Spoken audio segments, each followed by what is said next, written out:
Alright guys, so this is going to be my review of Walking Dead Season 4 premiere. Now, before anyone asks, yeah, I know this is a picture of the Walking Dead Issue 1 cover, and not like promotional Walking Dead stuff. Yeah, because I don't want to get a strike or anything. I don't want YouTube breathing down my neck. So, yeah. Also, you're pretty, I don't really think it matters about the promotional work. I think I'm just here to talk about stuff. Let's talk about stuff, shall we? So, yeah, pretty much the episode 30 Days Without Accident has taken place that the Rick and the others have pretty much made a society like what Woodbury should have been, you know, without the Power Mad or the Power Mad One-Eyed dude or anything like that.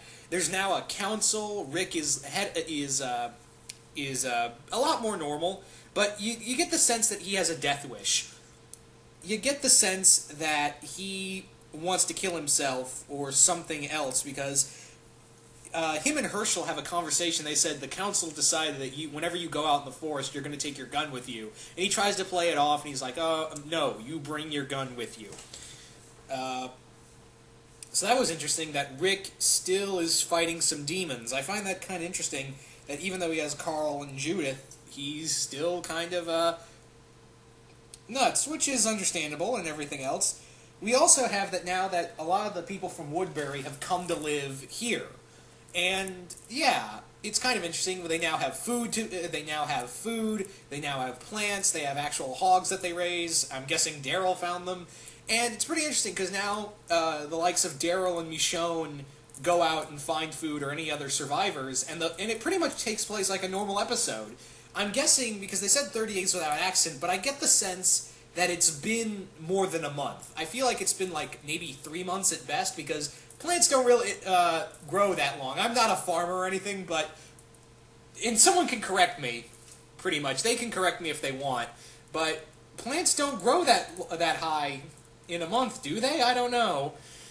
Yeah, and also, it would have taken a while to get all that food resources together, wouldn't it? Whatever, maybe it's just me. Anywho, the story revolves around Rick encountering this old woman. Also, I should mention, there are spoilers in this. Yeah, almost 3 minutes in, and I mentioned spoilers. I'm terrible at that. But yeah, the episode duels around. There is some stuff at the prison, but it mostly focuses on Rick encountering in the forest this woman who needs his help, and Daryl and Michonne and Tyrese and a few others going out to find food and encountering zombies. The story with Rick is interesting because we see that this woman is pretty much what Rick could have been. This is what easily Rick could have become in this universe, you know, had he lost Lori or something, after he lost Lori, and if he also lost the likes of Judith and Carl. And it's kind of interesting because she looks like, it doesn't even look like she's been out in the woods for all. It's like Mother Nature just took a dump on her. Like Mother Nature just totally tore over, and she's just gone. And this also kind of drives home of the whole you can't save everyone thing. We also have another guy who was apparently played by this other character called Zach, who was played by who played the Flash in Smallville, which Deanna Pop Culture Diva 42, which originally we were doing a review till something came up, and that whole thing had to get scrapped. So here I am doing all this. But yeah, we have him in here, but not for long because spoiler alert, he dies. Horribly, might I add. Not only does he get eaten by a zombie, he also gets crushed by a crashed helicopter that was on top of the food mart they were in. Also, let me bring this up real quick. The zombies in here the zombie effects have been getting better every season. They were good before, but each season they're just upping their game every time. They just keep upping it and upping it and upping it every single time, which I'm really glad they are. I'm really glad that they're doing stuff like that. I'm really glad that, that's one of the best things about the show is just seeing all the undead effects. Like, there is a scene with a walker, he falls from the ceiling and his guts get caught on a hook and it starts spilling everywhere and it's just hanging. He's just like, ah. Because that's what a zombie sounds like. Ah, not, Okay, before this gets any stupider, let's move on.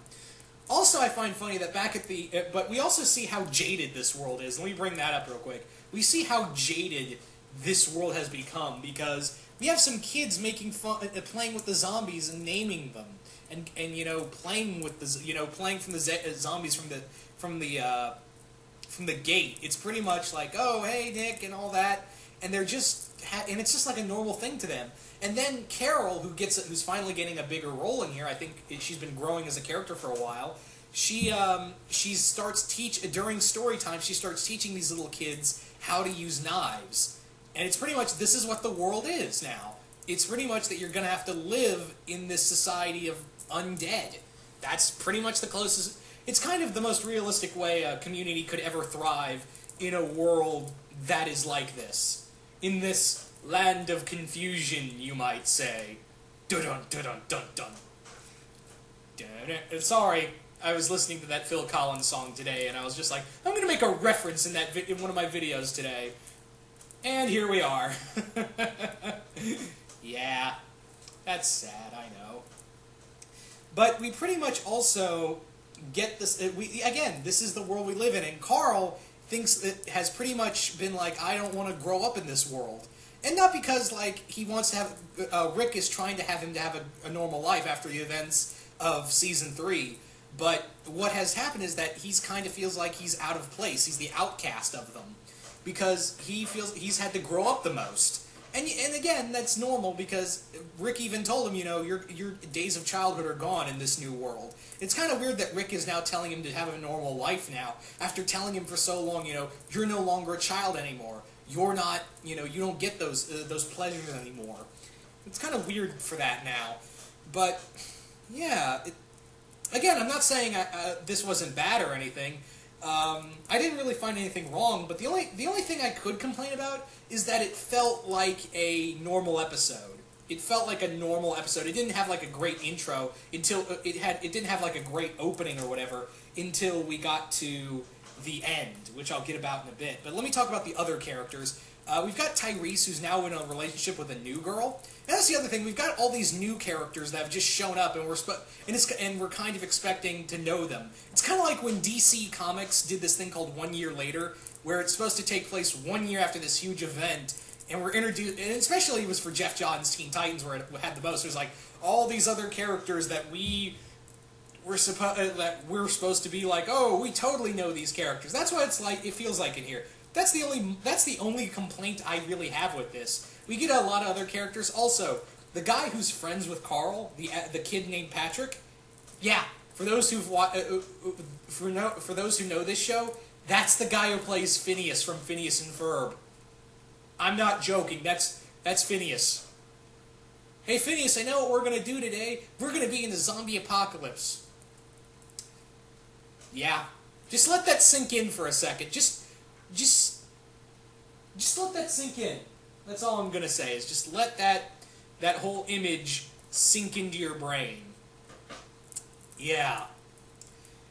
But yeah, it's pretty much a world where these people live in this prison, and it's, again, a very different world from what we've always known, and now they're trying to have a community, and this community in some ways is just kind of dead in their own way. Because we find out after the other guy, Beth, who was dating Zach, Herschel's other daughter, is, you know, she doesn't cry or anything. She just looks at this sign that says 30 days without accident and puts it back to zero, and she says, I don't cry anymore. I'm like, and also I like how Daryl is stepping up, as, you know, he's become kind of like the hero of the group. He gets the food, he leads the group, and I also found it interesting that he's finally, you know, been like, well, I led that group, his death was on me, I should tell her. And you could see it in his eyes that he was just like, wow, is this what we've come to? He didn't have to say anything, you could just see it in his eyes. So, which I found really interesting. Also, another thing about Glenn is that him and Maggie have been really good as a relationship, and it's nice. It's kind of interesting to see Glenn in this way. Is just him becoming, you know, he wants to protect Beth. He wants to protect his girlfriend more. He wants to protect, not girlfriend, I guess you could say, yeah, pretty much wife now.